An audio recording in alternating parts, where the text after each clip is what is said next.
All right, so we're continuing on with the Gospel of Thomas, one of the Gnostic Gospels that was discovered, I guess, or found in 1945 with the group of scriptures near the town of Nag Hammadi or Hammadi in Upper Egypt. And so it didn't make it into the Gospels. Most of these mystical writings were clipped out. Um, I think that there's enough, at least talking point evidence, to say that they were probably left out because they really didn't have the material that would kind of lock you into the institution. And that was kind of the meaning or the point of the meetings that Saint Constantine called as the emperor for discussing a consolidation of all of the texts that at that point were just being passed around individually and shared by the different traveling holy men. Uh, the early church looked very different from what we have today. There was no organization, there was no hierarchy. The apostles were in charge, but they were equal. They were not a hierarchy. And they traveled from church to church, kind of nurturing them, much like we do the Vedanta centers in America these days. Have swamis visiting the different centers until we get another swami to move in and help out. And so that was going on back then. They didn't have a book. There wasn't a Bible at that time. There were the Jewish scriptures that were used. There were the letters of the apostles that they were writing to the different churches that they would use to teach from. And there was a considerable number of desert fathers, these monks that had renounced and retired to the desert. And this is where they found many of these lost writings, lost Christian scriptures. This particular set of them wasn't found until the 1940s, but there were other groups of them also that were found. I went to see one of those showings of those at the Legion of Honor in San Francisco. But um, many of the other ones contained books that we already had or copies of books that we already had.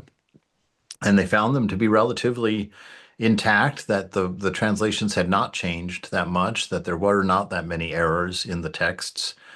So it looked like we've got some pretty reliable copies of the early Christian scriptures. So, but this is one of the Gnostic Gospels. And so today, last week, we read the foreword and then we started on some of the scriptures and we saved the introduction for today. So I thought today we'll read through the introduction. It's only 3 pages. Well, 3 double-sided pages. If we finish that, then we'll pick up in the scripture where we left off last week. So the introduction here is going to give us lots of kind of background information about where they found these, what people think of them, and sort of where they are in the hierarchy nowadays as far as reliable scripture. All right, so the introduction. And let's see, who's writing this introduction? It's not signed. So perhaps it's our man Jean-Yves Leloup. Or, oh, a forward. Well, the forward is by Jacob Needleman. Mm. Well, we'll see. The discovery. It happened in 1945 in Upper Egypt, in the area where Kino Boskian, the ancient monastic community founded by Saint Pachomius, had once stood. There was nothing unusual about that particular stretch of land near the Arab village of Nag Hammadi, and nothing unusual about the peasant digging there in search of fertilizer. It was by accident that his blade struck the treasure in the buried jar. It was not a treasure of gold, but of words, emerging from the shroud of many centuries, written on parchment that had been slowly decaying under the sand, a Gnostic library, hidden in amphoras, normally used to age wine. The library consisted of 53 parchments written in Sahidic Coptic, the last remaining language still close to the extinct ancient Egyptian Pharaonic language. The word Copt is derived from the Arabic Qibt, Qibt, which in turn derives from the Greek Aiguptios, Egypt. Among these 53 manuscripts, in Codex 2, there is a gospel, or good news, attributed to Jesus' disciple Thomas. This gospel contains no apocalyptic proclamations and no prophecies. Instead, it reveals what we have always carried within ourselves, an infinite space which is the same within us and without us. All that needed is to break open that man-made jar that hides it from us. This Gospel of Thomas contains no biography of Jesus, Yeshu in Greek and Coptic, Yeshua in Aramaic, nor any account of his miracles. It is a collection of 114 sayings, called logia in Greek. These are said to be the naked words attributed to the Master, the living Jesus, written down by Didymus Judas Thomas, the twin. Who was the latter? He was the twin, right, of Jesus, in some sense of an alter ego or closest. Oh, it's asking a question. Was he the twin of Jesus in some sense of an alter ego or closest disciple? The sayings themselves do not elaborate on this, for they are anything but loquacious narratives. Many of them seem as terse and enigmatic as Zen koans. But if we allow them to penetrate into the ever-grinding cogs of our ordinary mental apparatus, they will sprout like living seeds and grow there. Given time, they may bring the turning wheels to a full halt and a silence, a transformation of consciousness. That's a nice way of going there. That's cool. Critical reaction. This gospel has elicited a wide range of reactions from critics. For some scholars, it represents one of the many apocryphal writings, an item of academic interest in the study of Gnostic texts. For others, it is a mere collage of the words of Jesus derived from the canonical Gospels and mixed with heterodox traditions that claim to originate with Jesus. For still others, it is the closest document we have to the very source that the canonical Gospels themselves drew upon, a tradition that predates them. In this view, the Gospel of Thomas is the proto-gospel that we have so long been seeking, the only one that transmits the authentic words of Jesus. But whether we like it or not, Yeshua of Nazareth was not a writer. It is therefore impossible to speak of the authentic words of Jesus. Every saying of his that we possess consists of words that have been heard, words that bear the imprint of a listener whose listening may be crude or subtle. The Gospels of Mark, Matthew, Luke, and John, Thomas, and a number of others represent at least 5 different ways of listening to that word. Each also represents different ways of understanding, interpreting, and translating cultural and linguistic differences according to the quality of his own intimacy with the Master, and according to his own levels of evolution, openness, and awareness. None of these ways of listening can pretend to circumscribe the word. Each has truth, but none contains the whole truth. Thomas seems to have a less Jewish ear than does Matthew. He is less interested in stories of miracles than is Mark, and he does not share Luke's interest in the annunciation of God's mercy, even to the pagans. What interests Thomas is the transmission of Yeshua's teaching. Every saying received from the Master is treated as a seed, with the potential of growing a new kind of fully conscious human being. In this way, Thomas and other authors of the lineage of that infinitely skeptical and infinitely believing disciple see Yeshua as a Gnostic like themselves. Well, was Yeshua a Gnostic? When Yeshua asks his disciples, "Who am I to you?" only Thomas refuses to answer. Quote, "My master, my mouth could never utter what you are like." It is a good answer, recalling Yeshua's own answer of silence to Pilate's question, "What is truth?"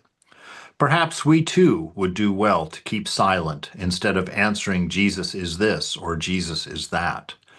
This is in harmony with the practice of Gnostics, who are not theologians concerned with finding names for the unnameable, but rather practitioners of knowing silence. Wow, this is like we're welcoming an old brother home. It's amazing. Using all of our words and all of our little markers. It's amazing.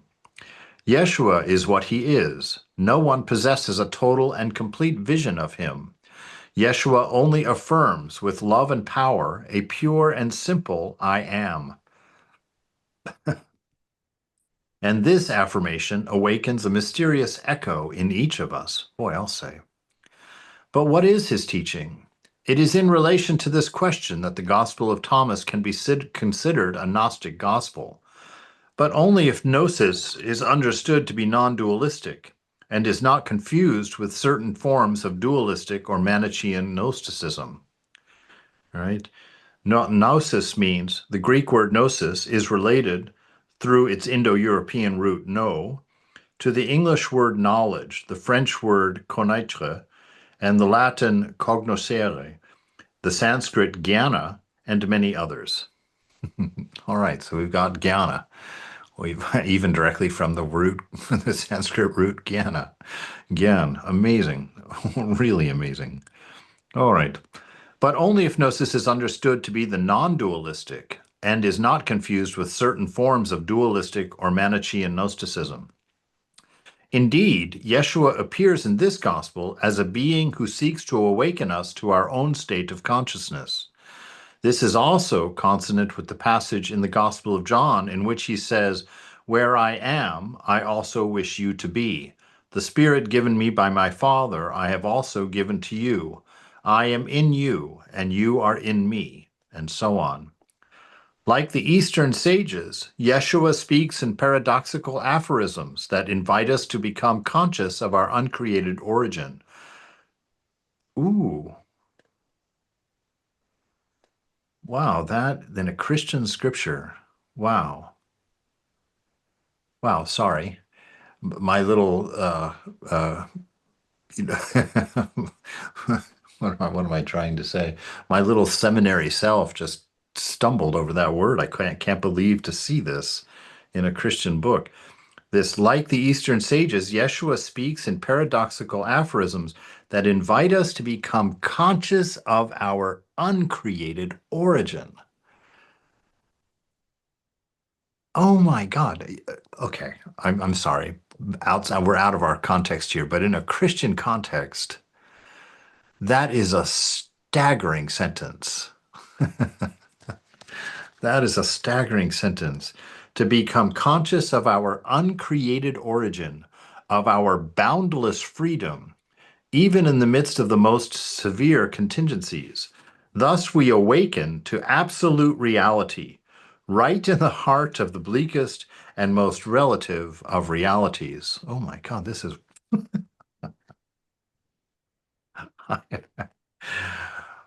I can't tell you. This is a thrill for me. I mean, this is a real thrill. We are opening a door here in my mind. Wow, that I probably won't be able to get back through after a while. This is something I'm going to fall into for a while here. This is incredible. Gnosis is a twofold lucidity regarding the human condition, at once a unitary witnessing and a dual awareness of both absurdity and grace. Wow, I like those two words together. Of both absurdity and grace.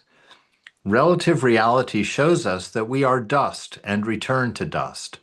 All that is composed shall be decomposed, as Yeshua says in the Gospel of Mary Magdalene, and consequently Swami Vivekananda had that as a realization also, and one of his statements that he says. But there is another reality, one that shows we are light and return to light. Within us is a sun that never sets, a peace and wakefulness toward which our infinite desire yearns unceasingly. Relative reality shows us that we are either male or female, but full reality shows us that we are both. Gnostics claim that an integration of our masculine and feminine polarities is possible, reaching toward a realized human beingness that does not love from lack, but loves rather from fullness. Oh my goodness, this is nectar. This- wow, wow, wow. Incredible. Then our love becomes not merely a thirst, but instead an overflowing fountain. Oh, that's exactly it. That's exactly it. I'm so happy to read this. We must cross unceasingly from limited to unlimited consciousness. Be passers-by, the Gospel of Thomas commands. There exists a relative consciousness formed and acquired through readings, encounters, and the thoughts of others. But there is also a consciousness that arises directly from knowledge of ourself, of the living one within us. It is toward this consciousness, this gnosis, that Yeshua invites us in the Gospel of Thomas, not in order to become good Christians, but to become Christs. In other words, Gnostics or awakened human beings. Gnosis is not some state of mental expansion or ego inflation. On the contrary, it means putting an end to the ego. It is a transparency with regard to the one who is, in total innocence and simplicity. This is why the qualities of the Gnostic are said to be unconditioned, to resemble those of an infant 7 days old. It is the Yeshua of Thomas different from the Yeshua of other. Is the Yeshua of Thomas different from the Yeshua of the other Gospels? Undoubtedly. But this difference resides not so much in the ultimate nature of the Christ as in the presentation of his teaching. It is a difference of hearing rather than of words. Thus, it is possible to read this gospel in a Catholic, Orthodox, or other manner, just as we read Luke, Mark, Matthew, and John in different ways. There is no need to enter into a dualistic polemic. There is no need to enter into a dualistic polemic, setting the Gospel of Thomas against the canonical Gospels, considering it superior to them and the only authentic Gospel. To do so would, after all, be merely to give in to a reaction against the other dualistic polemic that has branded the Thomas Gospel as a fabrication of lies and heresies. This is not unlike the former neglect of the Gospel of John, which many exegetes branded as either too Greek or too Gnostic, and today there are those who say exactly the opposite. Might it not be that our task is to read all the Gospels together, seeing them as different points of view of the Christ, different points of view that exist both within us and outside of us, in historical and metahistorical dimensions? Does not the Nag Hammadi discovery with this sublime jewel of a gospel reveal to us new facets of the unchanging eternal jewel? Right. Now, listen, there's another buzzword, the eternal jewel. That's Sanatana Dharma, the eternal Dharma, the eternal religion, which they call a jewel, right?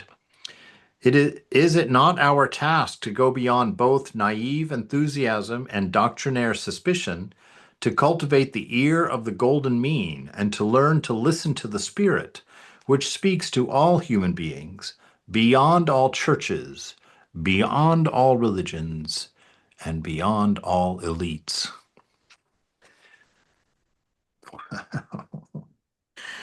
Wow. Wow, wow, wow, wow, wow, wow. All right. The translation. In this translation of this gospel, I have used the Coptic text as established by Eve Haas, as well as the Oxyrhynchus Papyri and the Greek retro version of Rudolf Kasser. I have also made use of the work of Professor Puch and of Professor Maynard, with whom I worked for some years at the University of Strasbourg on another great Gnostic gospel, the Gospel of Truth. I make no claim here of presenting a definitive version of the Gospel of Thomas. This translation is one interpretation among a number of others, informed by my desire to be faithful to the breath or spirit, as well as to the letters of these words. Pope Gregory I said only a prophet could understand the prophets, and it is said that only a poet can understand a poet. Who then must we be in order to understand Yeshua? The commentary. Without underestimating the importance of scholarly expertise, Yet, determined to distance ourselves from the quarrels of scholars and esotericists, we must ask the question, is it possible to truly read the Gospel of Thomas today? Is it possible to read it as a scripture unencumbered by the glosses of textual criticism or of subjective excess, allowing it to speak for itself and to inspire us? Is it possible to read these logia in a way that allows them to make their way into the mind and the heart of our humanity, leading us into a voyage of transformation toward a full realization of our being? If so, then what I propose is not so much a commentary on these words of Yeshua of Nazareth, as it is a meditation that arises from the tilled earth of our silence. It is my belief that it is from this ground, rather than from mental agitation, that these words can bear their fruit of light. Oh my God, I'm just going to fall over. I'm just going to fall over. Oh my God, I'm just going to fall over. That is such a beautiful way of saying that. If so, then what I propose is not so much a commentary on the words of Yeshua of Nazareth, as much as a meditation that arises from the tilled earth of our silence. This is the birth of realization he's describing right here. Amazing. That meditation that arises from the tilled earth of our silence. It is my belief that it is from this ground, rather than from mental agitation, that these words can bear their fruit of light. Wow, wow, wow, wow, wow, wow. I'm thrilled, of course, as you can see, beyond words, and it might be somewhat puzzling, but I mean, potentials here were just birthed in me. Amazing possibilities. Just, oh my God. Wow, did that give me hope and light and love and insight and just excitement right there? All right. Well, we left off in the scriptural readings on page 15 in the book. If you're following in the same book, if you're not, we're on verse 15. So page 15, verse 15, in the first, I don't know what they're calling these, cantos or sections. Yeah, just verses. So there's 114 of them, and we're on 15. All right. Does anybody have any comments or any thoughts on what we read there? Any questions about it? Well, I have a question not about what we read, but since I'm looking at the PDF of the document that was put in the WhatsApp group, Mm-hmm. I'm wondering if there's a PDF available of the version that you read, because I'm not seeing that in this Yeah. PDF. Yeah, this is just this is one of that introduction they put before the material, so it's probably unique to this translator. But this one is this translation. You can look for it online if you want. It's from Jean-Yves Leloup. Okay, Jean-Yves Leloup. There it okay, is. If you want thank you. to rewind it and freeze it. I'm going to go look for it in Chakra's books. Oh yes, I'm thinking it might be in there. yeah. Because it looks like it's going to be worth getting. Yeah, right. All right, verse 15. Yeshua said, "When you see someone who was not born from a womb, then prostrate yourselves and give worship, for this is your Father." What did he just describe there? Anybody want to take a stab? When you see someone who is not born from a womb, who would say that? I was never born. I have never died. Who says something like that? I mean, the avatar, but of course, somebody that's realized that they're not the body. Yes, any realized soul. So he says, when you meet someone who is not born from a womb, that's basically any realized soul, then prostrate yourself and give worship, for this is your Father. right? Because someone like that is in the words of Paul, it's no longer I who live, but Christ who lives in me, right? And so it's actually a manifestation of God, not an incarnation of God. The difference only being in power, you know. All of us are incarnations of God, right? But it's an extreme difference in that you and I will die and probably be forgotten. But an incarnation like a Jesus, a Buddha, a Rama, or a Krishna, they die and are never forgotten. Their marks are marked in pure love, which is the very foundation substance of the universe. So they remain in the consciousness of creation forever. So he's saying here, so he's just pointing out when you see anyone not born of a womb, someone who's realized, someone who knows who they are, then prostrate yourself before them and give worship, for this is your Father.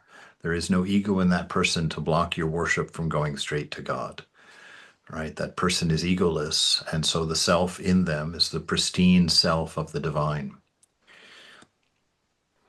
Yeshua said, people may think that I have come to bring peace to the world. They do not know that I have come to sow division upon the earth, fire, sword, war. When there are five in a house, three will be against two, and two against three, father against his son, and son against his father. And they will stand, and they will be alone and simple. Right. Now Jesus says this in the regular gospels as well, that I do not come to bring peace, but a sword. Right. So he's coming and delivering the truth, right? And anytime you're going to deliver a truth, you're going to encounter people who don't agree with it, who don't believe it, right? And so it does cause this dissension. It does cause division, and we're seeing it even to this day, you know. But what that will leave to the business of the incarnation, right? Of that, for us, we've been commanded to love, right? Just you go and love like that. We don't do the judging. We'll leave the judging to the greats, to the graders. Yeshua said, I will give you that which no eye has seen, that which no ear has heard, that which no hand has touched, and no human heart has conceived. Right? What does that sound like? That sounds like the Atman, right? I give you that which no eye has seen, right? So it could be in the form of a truth, you know, but I think it's more in the form of what he's bringing us is a knowledge of our true nature, a knowledge of our true self, right? So he's going to give to us that which no eye has seen, that which is unmanifest, you know. This is really Jesus's prayer at the end of his life in the Garden of Gethsemane, when he's praying that last time on earth, where he's praying for that unity, you know, that all of us would be bound together by love into one, you know, to that returning to one without a second. And so Yeshua is giving us this knowledge, the divine knowledge of the self, that which cannot be spoken, that which is unmanifest, that which cannot be limited in any way, which is why it's unspoken, unseen, unmanifest. Anything manifested has a boundary, has a border, has a limit. But Brahman, that truth, that universal oneness, that which has become everything, is beyond the senses, right? Is beyond manifestation. The disciples asked Yeshua, "Tell us, what will be our end?" Yeshua Swami, answered, Swami, "Yes." I don't mean to interrupt, but I have put, hopefully it came out, the PDF version of the book you're reading from. Oh, great. I don't Okay. know, I put it into the WhatsApp. I hope that it comes out. But yeah, it's there. It's 242 pages. So it's there for you all to look at right now. Huh. Anyway, Well, I'm 228 pages, so you've got a bonus. yeah. Oh, that's All it, right. yeah. Yeah, no, Anyway, that's so great. it's there, so we can read Perfect. along. Yeah, thank you Okay. for that. Yeah, I was Appreciate just that. looking it up. Yeah. Yes. So the disciples ask Yeshua, "Tell us, what will be our end?" Yeshua answered, "What do you know of the beginning, so that you now seek the end? Where the beginning is, the end will also be. Blessed are those who abide in the beginning, for they will know the end and will not taste death." Right? I mean, Again, this is what's uh, that? didn't I cannot ever say his name, Nishura Gadada, that is almost like the exact quote that he said also. That's exactly right. Yeah, that's what I'm also hearing here. These are words of that would come from a person who's enlightened. If you had asked them, when will I end? He'd be like, well, where did you begin? You know, trying to get you to understand that you don't know where you begun and that there's a reason for that because you never began, right? And there's two ways of understanding that never began. From an ego perspective, we never began because ego was never real. So there was no actually ever a me there, a separate me, a me separate and apart from the whole, right? So in that sense, there's nothing there. There is no beginning and no end. So that's one way of talking about it. But you can also talk about it from the realized level, in which we are all eternal. So there was no beginning for us, and there will be no end for us. But that does not mean our ego self, our personality self. That means the divine self, us in our true essence, without the decorations of attribute that our mind has given to us, right? That Atman, that Sat Chit Ananda. The Sat Chit Ananda could be described in this same way, without beginning, without end. Where the beginning is, the end will also be, right? Because they are the same point, because they're outside of time. When you talk at this level, the level of enlightenment, you're outside of time. You are in the realm of eternity, which is not to say a long time, it's to say no time, right? So there is no time itself is a constraint that does not apply to reality. Time is of mind. Time, space, and causation are concepts created by mind in order to observe the unity that's being taken apart by our senses and presented to mind. All right. Everybody's still awake and on board? All right.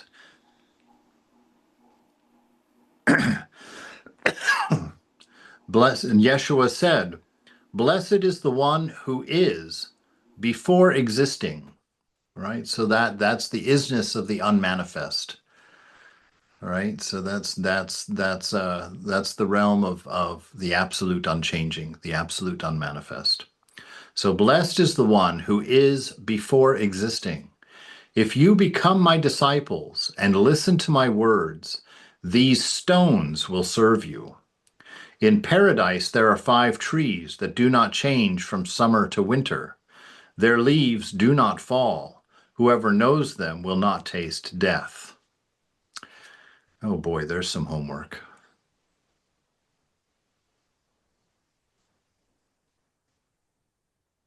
In paradise, 5 trees that do not change from summer to winter.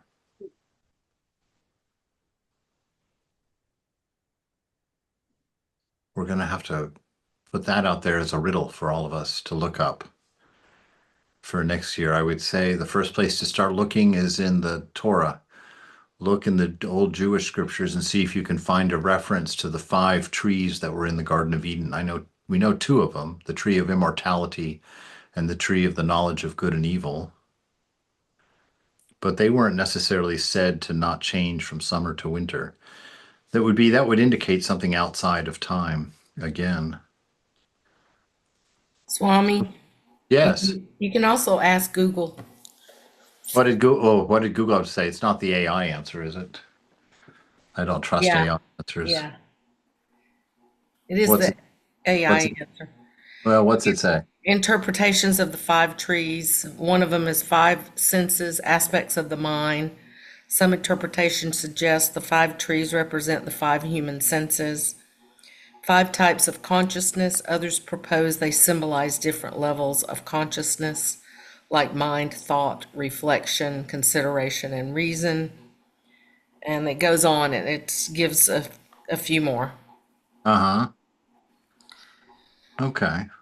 Well, why don't we just take that on if you're into homework, if you want to accept the assignment for next week, why don't you go and see what you can find about the 5 trees that are in paradise that do not change from summer to winter, right? So I know that we've got if we say the tree of the knowledge of good and evil, that's the tree of egoism there. That's the tree, and egoism really is manifestation, right? And so that would be one of the trees. And then the other tree, that tree of immortality, which is the tree that they didn't eat from. And when they got themselves thrown out of the Garden of Eden, the cherubim was placed at the gate with the flaming sword, which we interpret as desire, that keeps us from re-entering the Garden of Eden, which is within us, right? And that tree, that sword of fire, desire, was meant to keep us away from the garden, from the tree of immortality, until we have broken the curse. Right? God did not want us to be thrown out of the garden and have to till at the dust of the earth all the days of our life to fulfill our desires, which was one of the curses from the garden. We had to do that until we can vanquish that cherubim with the flaming sword. If we say the flaming sword is desire, which it is in other places of Christian scripture, then you can say that to re-enter the Garden of Eden, to re-enter our self, our paradise, we have to overcome egoism by overcoming desire, which is the result of egoism. And the egoism was the fruit that Adam and Eve ate from the tree of the knowledge of good and evil. Because the knowledge of good and evil is when you know a will separate from God's, then you have good and evil. You are the knower of good and evil. When there is only the divine mind, there is no evil, right? There's nothing to counter it. It's perfect harmony, perfect peace, perfect love. But the tree of the knowledge of good and evil gave us a sense of self separate and apart from God. And we defined ourselves by what? By the senses, because that's how Adam and Eve, they went through their senses to define themselves. The senses are what made the fruit in the tree look beautiful. It was the senses' request that she eat it and the promise that it would fulfill her. Those 3 things brought her to eat of that fruit of egoism, and so she found herself separate from God. And Adam, when he ate of it, the same thing. He found himself separate from God. And they describe that by them suddenly feeling naked or vulnerable and afraid of God. At that point, fear of God was born. So they felt their smallness. So blessed is he who is before existing. If you become my disciples and listen to my words, these stones will serve you. Right? What's he saying there? Well, once you become a spiritual seeker and become aware of those things that we've talked about, which, these you have to bring in the whole story to interpret these things. But this idea that we live in Scripture, this moment is the I am. This moment is God, and it is only God. And all of the world's scriptures have been condensed from this moment, which has never had a beginning or an end. And this moment is God, is the universe, which is God, and God is beyond even, not just the universe. And so this universe has that nature of God, which means that it is scripture. It teaches you. That's why we are constantly being trained by life, right? We're being trained to be responsible. We're being trained to be caring.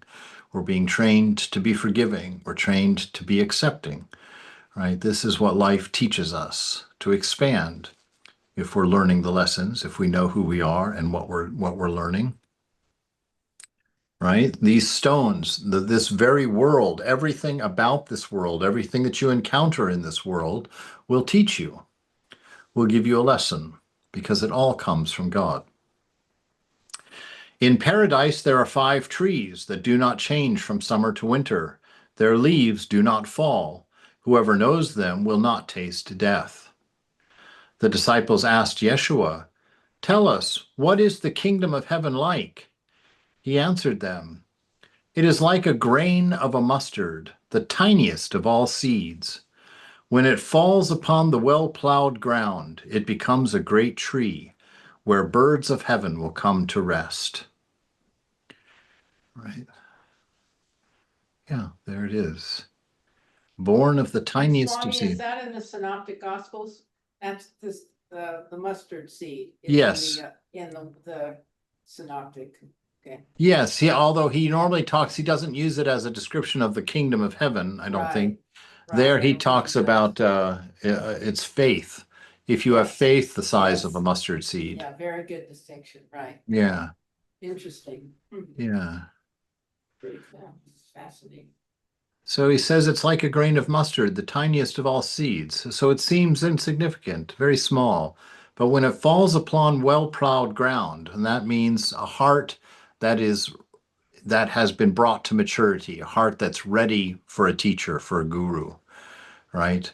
It's the perfect student that the Vivekachudamani or Vedantasara talks about, right? The perfect student, where when the perfect student runs into his guru, all that the guru has to do is lean into his ear and whisper, "Thou art that."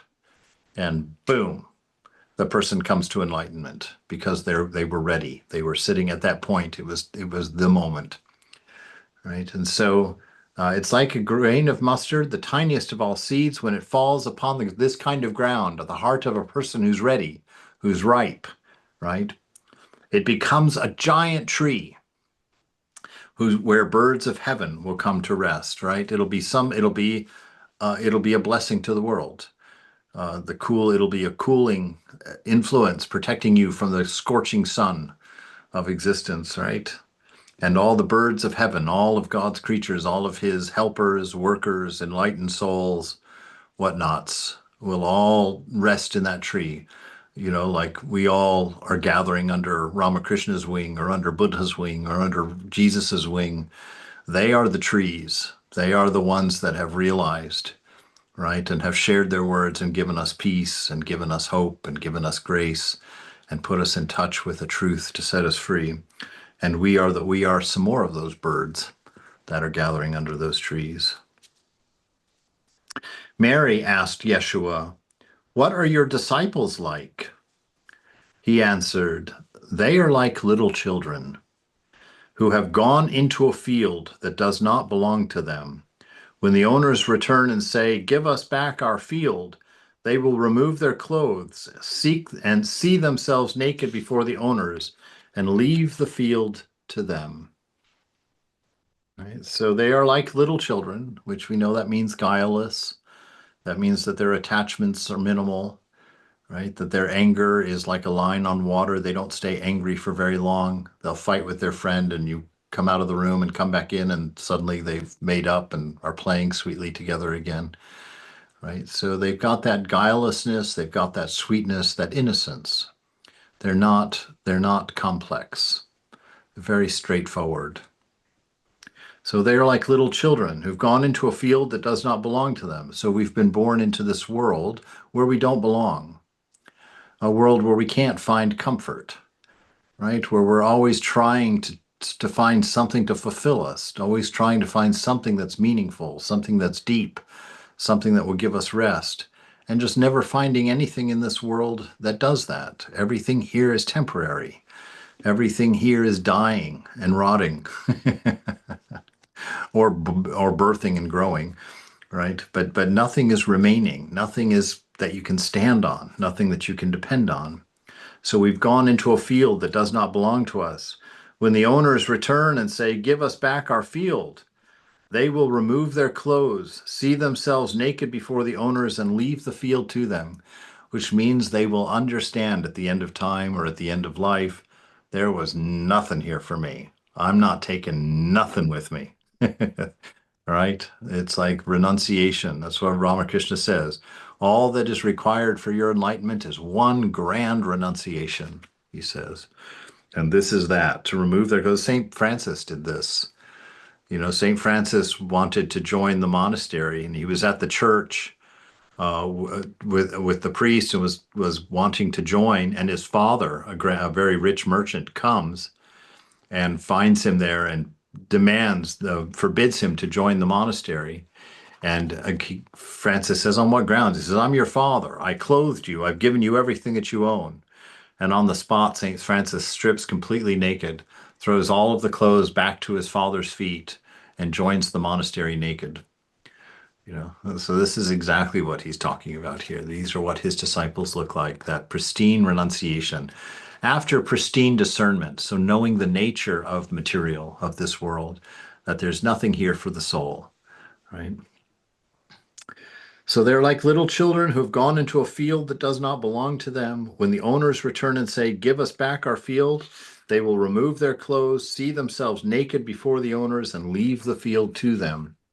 This is why I say, if the master of the house knows that a thief is coming, he will be vigilant and not allow the thief to break into the house of his kingdom or carry off his goods. Thus, you should be vigilant toward the world. Strengthen yourselves with great energy, or the robbers will find a way to get to you. What are the robbers? The sensual pleasures of this world. Egoism is constantly robbing you of your joy and your inner peace. Your senses constantly robbing you of your contentment and your peace, right? The mind constantly placing you into states of distress and anxiety, right? Robbing you of your inner peace, your equanimity, of love. The profit that you are counting on will be found by them.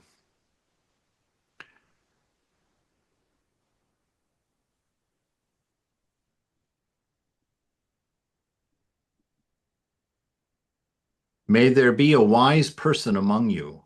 When the crop is ripe, he comes immediately and harvests it with his sickle. Those who have ears, let them hear.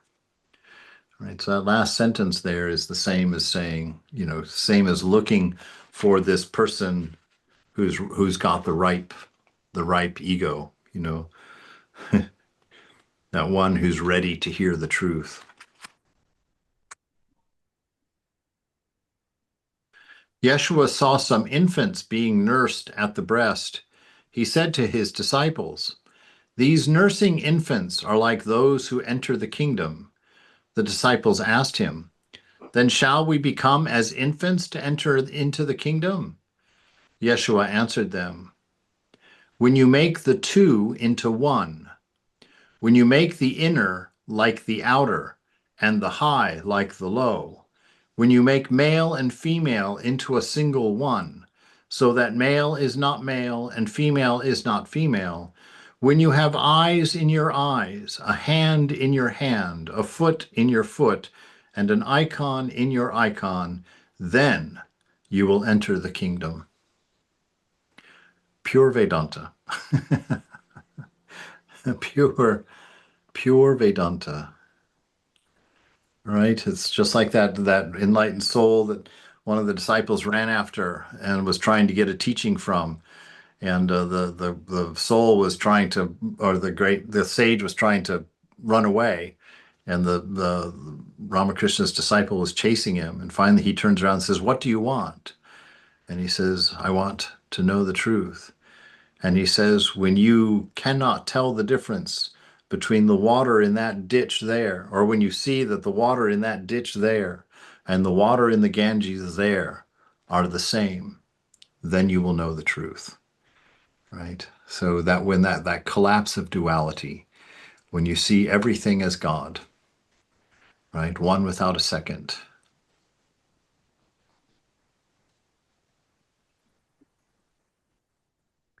When you understand the foot in your foot, the hand in your hand, an icon in your icon, that's to say that which is being symbolized by hand, that which is being symbolized by foot, that which is being symbolized by icon, which means everything manifested is not the thing itself.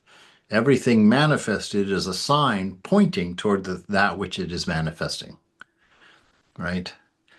The manifestation is not the thing in and of itself. It's a reflection of the thing in and of itself.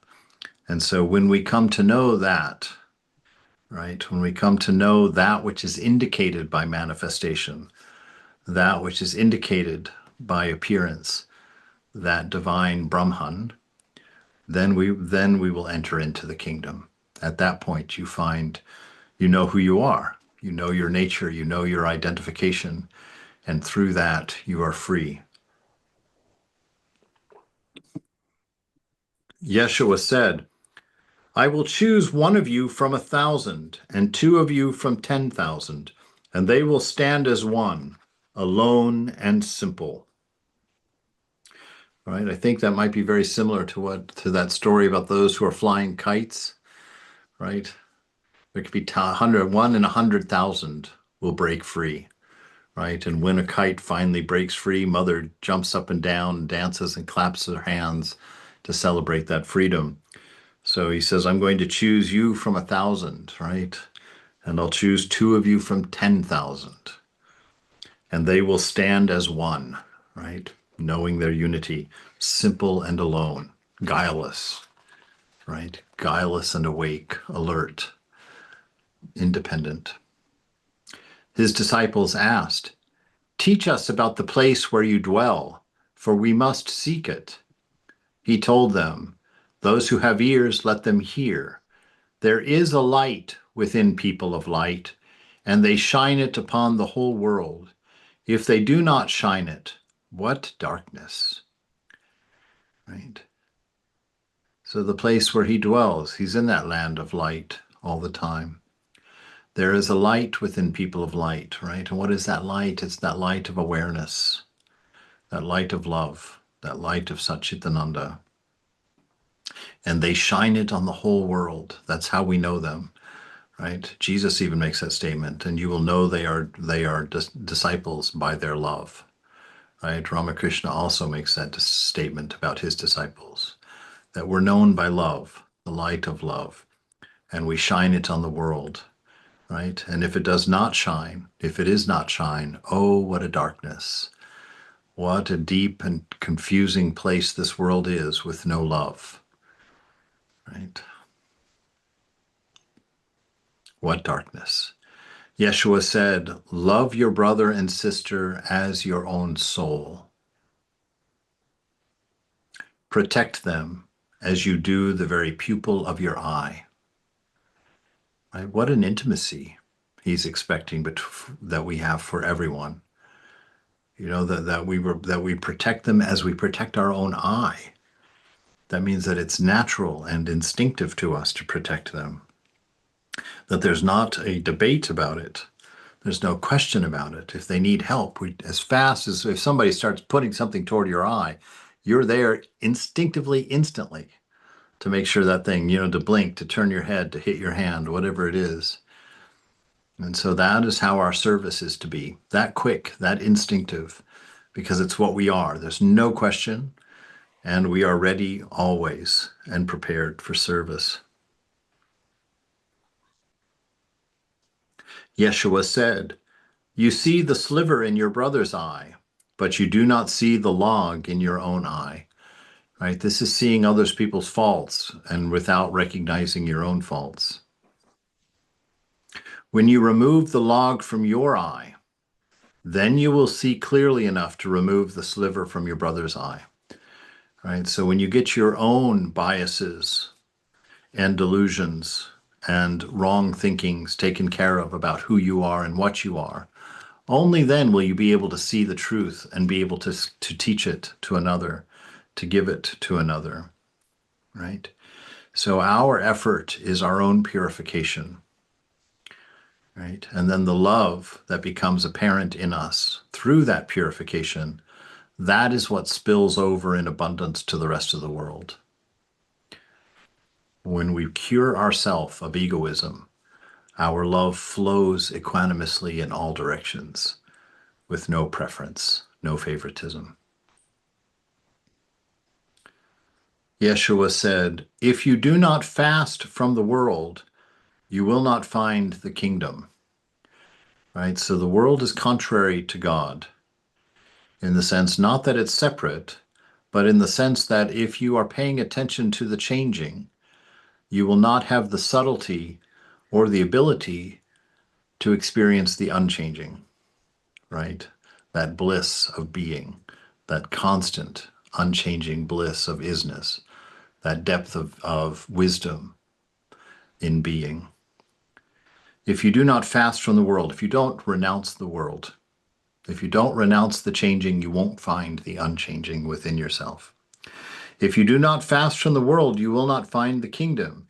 If you do not celebrate the Sabbath as a Sabbath, you will not know the Father. Right?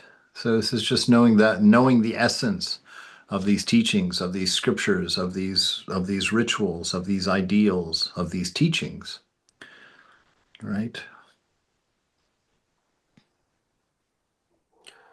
Which is a knowing of what it is that you're celebrating, knowing the essence of your religion. What's the point of your religion? What is the point of life? What is the point of you? Who are you? What are you? And how are you in this world? If you can't figure those things out, or if you're not interested in seeing the truth of those things, you cannot know the Father. You cannot know the ultimate truth, the divine reality.